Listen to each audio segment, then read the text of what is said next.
अज़ीज़ अतीबा कराम अस्सलाम वालेकुम। मैंने एक वीडियो दी थी हाइड्रोसेफेलस के बारे में, वो सर में पानी पड़ जाता है ना बच्चों के, उसके बारे में।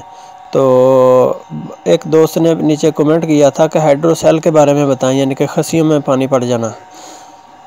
अगर रिपोर्टों को देखा जाए तो हाइड्रोसेल और हाइड्रोसेफेलस और एडिमा और एस्काइट्स, यानी कि सर में पानी पड़ गया, फेफड़ों में पानी पड़ गया, पेट पे पानी पड़ गया, रहम में पानी पड़ गया, खसियों में पानी पड़ गया, ये सब बीमारी एक ही मर्ज़ से शुरू होती है। एक ही वजह है, एक ही इलाज है।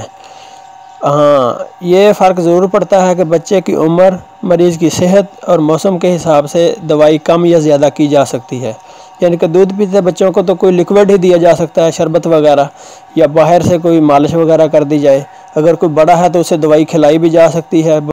असल में मर्ज़ को समझना चाहिए। ये मर्ज़ है गर्मी खुश्की का, यानी कि सुफरावी मर्ज़ है, सुफरा बढ़ गया है।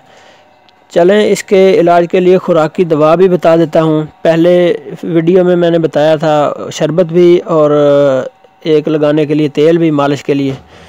अच्छा, मालिश करनी है जिस जगह पर तकलीफ़ हो उस जगह पर एक दिन करनी है, दूसरे दिन पूरे जिस्म पर करनी है, फिर अगले दिन सिर्फ जिस जगह पर तकलीफ़ हो उसी जगह पर करनी है, फिर अगले दिन करनी है पूरे जिस्म पर मालिश।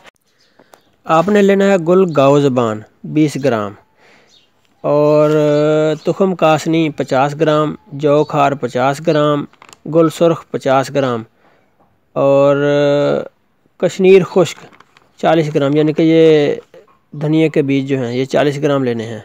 इस सब को कूट पीस के आप पाउडर कर लें। 1 ग्राम से लेकर 3 ग्राम तक आप मरीज़ की सेहत और मौसम के हिसाब से दे सकते हैं। इंशाअल्लाह अल्लाह शिफा देगा। मेरा नाम है शहजाद अनवर और मैं मुल्तान से हूँ। मेरा फ़ोन नंबर है 0307 530 7155।